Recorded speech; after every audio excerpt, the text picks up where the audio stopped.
After Donald Trump beat Hillary Clinton in 2016, there was a lot of debate about the media's role and whether Clinton's gender made her the victim of a double standard. Now another presidential election cycle looms, and the argument over how the press treats women is back with a vengeance. Adam Riley has more. If you're following the Democratic presidential race, you probably know that Joe Biden is milking the moment. My intention from the beginning is if I were to run, to be the last person to announce. And that Beto O'Rourke used to be in a punk band. And that Pete Buttigieg speaks Norwegian. But you might not know that Kirsten Gillibrand speaks Mandarin. 你好吗？好不好？我的中文的名字是。 Or that Kamala Harris is half Indian. We would go back to India every other year. Or that Elizabeth Warren seems to have a detailed policy proposal on everything. Today, I'm introducing the most ambitious anti-corruption legislation proposed in Congress since Watergate. This rising star. Maybe that's because the guys are surging in the polls. Then again, maybe they're surging because the media covers women differently than men. Imagine a man getting this question right after announcing his candidacy. Pretty likable. A nice person. Is now, how much is it a selling point? For that matter, Actually imagine a woman jumping on a counter, on a lunch counter, and crouching down, taking a moody road trip, saying that her speeches were pulled from her by an unseen force and she was born to do this. That woman would not be taken seriously. But O'Rourke has been criticized a lot. Yes, he's also been given round-the-clock coverage. Now a new study from Northeastern has actual data showing that women are consistently described more negatively than their male counterparts. I'm seeing the same kind of problems we've had every single cycle, and there's 6 women running now. We got to fix it. Easier said than done. All right, the problem I have with this analysis is that the media is kind of being swept up into this monolith once again, because there has been a lot of really good reporting about some of the women candidates. And then again, the negative stuff is what you end up remembering, like the Amy Klobuchar stuff with the, eating, forcing her aide to get her a fork so she could eat her salad. I mean, it's stuck with all of us. And Elizabeth Warren does get attention for her policy propositions, but they're boring. And we start focusing on things that are, and especially with Beto O'Rourke and Pete Buttigieg, things that are really fun, and that's what happens. You're absolutely right that you can't look at the whole media. It's impossible. But the study that we did at Northeastern, and by we I mean other people, smarter than I am, looked at 6 major news organizations, centrist mainstream organizations, liberal, conservative, and they found that more negative words were associated with the 4 major female candidates than with the men.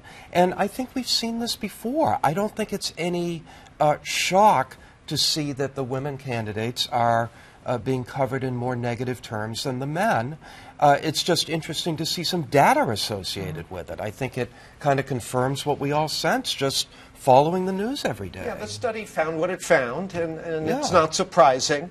I don't think it should surprise anyone to know that our culture makes it tougher for women to get an equal shake in a variety of ways, from pay to political coverage.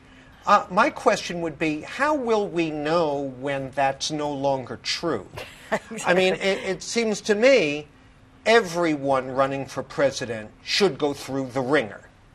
They should have their policies and their past scrutinized, both their public professional past and, if it's relevant, their personal past.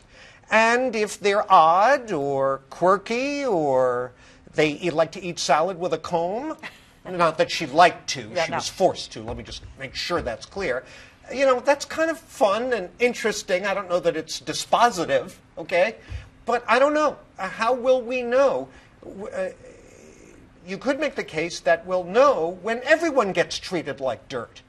and the numbers come out equal in the survey. And that'll be equality. Yeah. Well, I do think that there are some substantive issues. I haven't read the study, Dan, so I don't know, but I think it is certainly on point. I mean, we know that the Beto O'Rourke situation before, where Beto O'Rourke sort of made light of the fact that he is always away and that he left it up to his wife to raise the family. Now, a male candidate can say that a woman could lightly. not. A woman could not. That would be the Kiss of death. A kiss of death there. But on the Amy Klobuchar, yes, we're joking about having to eat with I think it was a hair, what do they call it, for a comb, hair comb, because her aide didn't have a fork for it. What was behind that was the fact that there are actual numbers that show she has had more staff turnover in her Senate office than any other person on Capitol Hill, which raises the issue, is she the kind of a boss that would berate her aides for not? So there was some substance there that I don't think was gender related. But so often the question that would go to a woman about, well, why are you traveling so much and why are you not home raising your children? And are you likable? Or are you likable? Are you good to have a beer with? Those questions would not come to men, and I think that's where we have to say, please. Here's how we'll know. When I will go back to when Sarah Palin was running, and the first thing they asked her was, "Who's going to take care of your children?" Really? You know, that's how we'll know. Don't ask me that. We'll know when there's negative coverage, and then there's that kind of middle of the road, kind of interesting coverage. Who are these people coverage? That's what women don't get. They either get the negative, or if they're particularly liked for a hot minute, they get the nice coverage. But they don't get, as Michelle Ruiz from Vogue wrote the piece, you don't know anything about their other likes and their habits and their hobbies, and they play in a band or they do this or what. You don't know that. They never get that coverage because it's all, do we like you? Or do you taking care of your children? Or are you too mean eating with a fork? That's what it is. Where's Dan Lothian? When I want to bring this up again, this is what this coverage is all about. It infuriates me. So I'm glad early on somebody's talking about it, and we just need to keep talking about it and pointing it out when it shows up because it's annoying.